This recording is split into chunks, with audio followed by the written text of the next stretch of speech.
Hi folks, this is Don Schaefer once again. I'm excited to be with you. I know last week we spent a little time talking about why relationships fizzle. We talked about how you need to prioritize what's important in your life and place value on the people that are in your life. And that's where a lot of times that doesn't happen. A lot of times there's jobs, there's hobbies, other things that become the most valuable part of your life. And what happens then is you treat people as secondary, as not being valuable, that should be number one in your life. And that's where your spouse, your husband, your wife, they need to be number one as far as people in your life. And from there, it's your children. And if that isn't taking place, you can see why the relationships sometimes fizzle.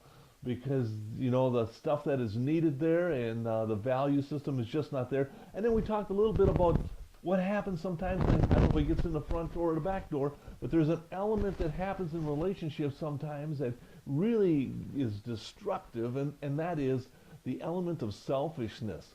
Whenever you get into a position where it's all about you, you're in trouble. And that's where a lot of relationships are in trouble, because people are in these relationships are only focused on themselves and their pleasures and their joys and all that. And that's after that it becomes very difficult for them to do anything for anyone because it's all about them. And that's where in relationships a lot of times we find that things do fizzle.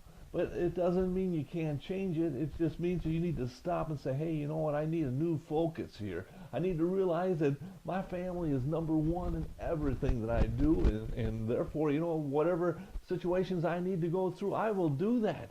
Because, family takes care of family, and that's just the way it is. Well, this week, I want to talk a little bit about having something to shoot at. I know Shirley and I, we've been hooked up with a lot of couples through the years, and we have actually married a good number of people, and we sit down and we talk to them, and we always ask them every once in a while, what is your reason or purpose for getting married? And they tell us, well, Don, we're in love, and I tell them, well, that's a good thing. Love is a great thing, and it should be the big reason for getting married, but there needs to be more. Your relationship should mean something. It should be a part of something bigger, a bigger plan. Because what happens in life a lot of times is people will set marriage as a goal in their life, and they'll obtain it. They'll date and they'll fall in love and all that, and they just expect everything from that point on just to be gorgeous and beautiful. Well, I tell you what, you need something to shoot at. You need to have your passions, your dreams together, things that you're working on. And that's where in relationships a lot of times people go through different segments. When you're first starting out as a married couple, there's your goals might be to have a family and some children, or it might be to obtain a home and make a home for the two of you and whatever it might be. But you go through all that and you obtain that.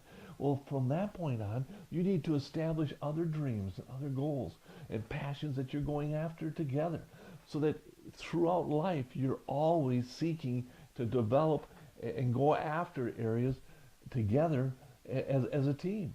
And what happens so many times too, people will say, and I experience this through my working days, people come up, and they're saving money. You know what? We want to retire early, and we want to have all this set up and all lined up and everything. So what they do is they put monies aside and they put the whole plan together. The years go by and they reach the point where, you know what, now it's time we're going to retire, and they retire. And then what happens? They sit there and get bored. They get unhappy. They sit there and, and things just are not working out. They just don't feel fulfilled or whatever. Well, it isn't just retiring. It is what you're going to do after you retire. That needs to be a goal also. So many times I say that guys will leave my company and they'll tell me, I'll ask him, I said, what are you going to do? He says, well, I'll go fishing. I love to fish. I say to myself as I walk away, well, that's great. You can only do so much fishing. I mean, you can go fishing for a couple of days here and maybe a week there, but you know what? You can only do so much fishing. What are you going to do after that? See, and that's where as a couple in relationship, you need something to shoot at.